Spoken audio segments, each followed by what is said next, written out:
Right sir. Owaisi ఒక comment చేశారు sir, మోదీని 17 కోట్ల మంది, అంటే ఈ దేశంలో ఉన్న 17 కోట్ల మంది ముస్లింలు విశ్వసించడం లేదు అని చెప్పేసి. కానీ ఓవైసీకి మోదీ మీద ఎక్కడో ఒక నమ్మకం, ఏంటో నమ్మకం సార్? మీరే అన్నారు కదా, నాకు అర్థం కాలేదు. ఏ ముస్లిము కూడా మోదీని బీజేపీని విశ్వసించడం లేదు అంటూ ఓవైసీ కామెంట్ చేశారు సార్. ఓవైసీ మీద ఇప్పటి వరకు ఒక్క కేసు కూడా లేదు, ఒకవేళ ఆల్రెడీ ఒకవేళ కేసు ఏదైనా ఉందో దాని మీద విచారణ కూడా లేదు అని చెప్పి గత డిబేట్స్లో మనం డిస్కస్ చేసాం. మీ క్వశ్చన్ ఏంటి నాకు అర్థం కావట్లేదు, ప్రశ్న ఏంటి అనేది. Right sir. మోదీ మీద ముస్లింలకు విశ్వాసం లేదా? ఓవైసీ మాటల్లో వాస్తవం ఎంత? అసలు ముస్లింల విశ్వాసం ఆధారంగా మోడీ గెలుస్తలేడు సార్. మోడీ హిందువుల విశ్వాసం ఆధారంగా గెలవాలనుకుంటున్నాడు. అందుకే మీకు బీజేపీ జాబితా ఎంపీలో ఒక్క ముస్లిం లేడు. దట్ ఇస్ అన్ ఇండికేషన్ కదా. అందువల్ల భారతీయ జనతా పార్టీ రాజకీయాలే మెజారిటీ ప్రజల విశ్వాసాలను ఆధారంగా చేసుకుని మెజారిటేరియన్ కన్సాలిడేషన్, అంటే 80% హిందువుల్లో సగం మంది ఓటేసినా మేము అధికారంలోకి వస్తామన్నది వాళ్ళు బహిరంగంగా చెప్తున్న అంశం కదా. అందువల్ల ముస్లింల విశ్వాసాన్ని ఆధారంగా ఎన్నికల్లో వెళ్ళాలి అనేది బీజేపీ విధానమే కాదు, మోడీ విధానమే కాదు. అందులో ఓవైసీ చెప్పేది ఏమున్నది? ఆయన ఓవైసీ లాంటి వాళ్ళు ఉండడం వల్లనే మోడీ లాంటి వాళ్ళు పెరుగుతున్నారు. ఓవైసీ లేకపోతే మోడీ పెరుగుతాడా?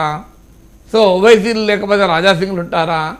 సో ఓవైసీ లాంటి వారు ముస్లింల విశ్వాసాలు పొందగలిగారా? 17 కోట్ల మంది ముస్లింల విశ్వాసం ఓవైసీకి ఉందా? అది మొదలు క్వశ్చన్ వేయాలి.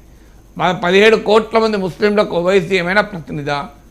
అయితే నువ్వు ముస్లింల సంక్షేమానికి ఏం చేసావు? ఓల్డ్ సీట్లో వెళ్ళి వారికి చదువు వస్తుందా? వారికి ఆరోగ్యం బాగుందా? వారికి ఉపాధి కల్పించబడుతుందా? సగటు ముస్లిం కుటుంబ ఆదాయాలు పెరుగుతున్నాయా? వారికి ఫార్మల్ ఎంప్లాయ్మెంట్లు ఎంతమంది ఉన్నారు? వారి రోడ్లు సరిగా ఉన్నాయా? ఇండ్లు సరిగా ఉన్నాయా?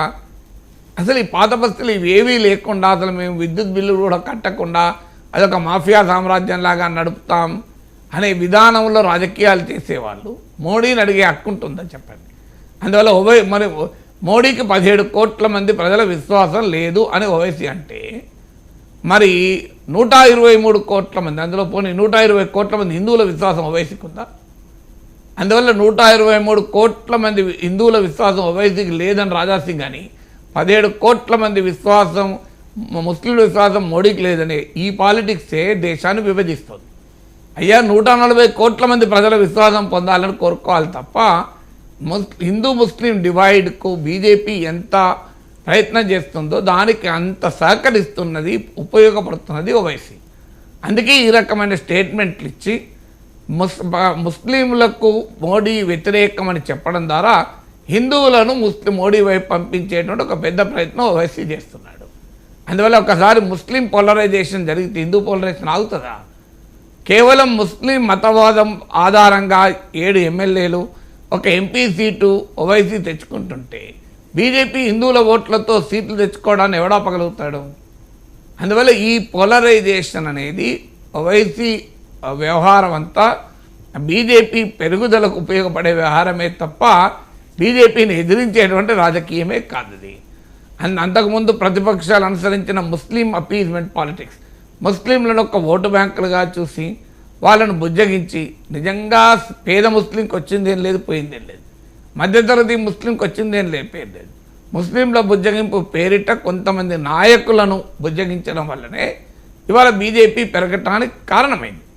ముస్లిం అయినా హిందువు అయినా చట్టబద్ధ పాలనను గౌరవించాల్సింది, ముస్లిం అయినా హిందువు అయినా భారతీయుడే అనే భావన కల్పించగలిగితే బీజేపీ పాలిటిక్స్ ఇంత పెరగవు.